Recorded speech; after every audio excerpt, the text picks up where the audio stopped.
Pada masa kerajaan Pajajaran berjaya di Tatar Sunda, hiduplah seorang putri bernama Nyi Mas Rara Santang.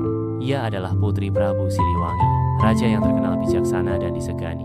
Paras Rara Santang sangat elok, tutur katanya halus, dan hatinya penyayang. Rakyat memujinya sebagai putri berhati mulia. Sejak kecil, Rara Santang gemar belajar.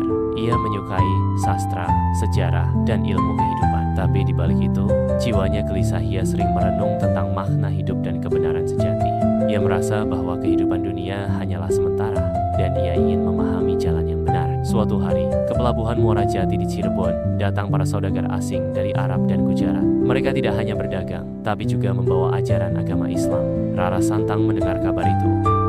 Rasa ingin tahunya mendorongnya mendatangi pelabuhan.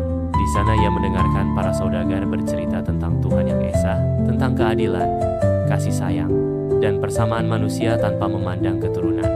Hatinya bergetar. Ia mulai belajar dari mereka secara sembunyi-sembunyi.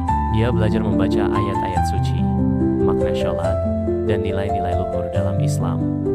Semakin dalam ia memahami, semakin besar keyakinannya.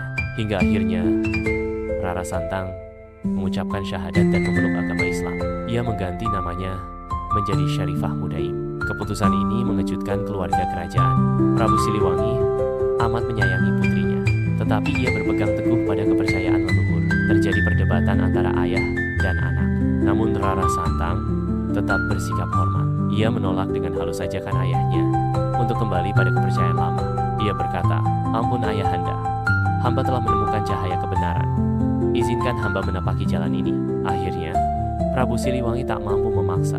Meski berbeda keyakinan, ia tetap mencintai putrinya.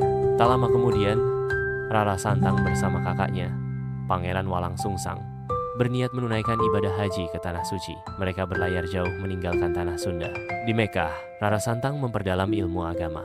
Di sana pula, ia menikah dengan seorang bangsawan Arab yang saleh dan terhormat. Dari pernikahan itu, lahirlah seorang putra bernama Syarif Hidayatullah. Kelak, Syarif Hidayatullah pulang ke Jawa dan dikenal sebagai Sunan Gunung Jati, salah satu wali Songo yang menyebarkan Islam dengan damai, penuh hikmah, dan kebijaksanaan. Kisah Nyi Mas Rara Santang dikenang sepanjang masa.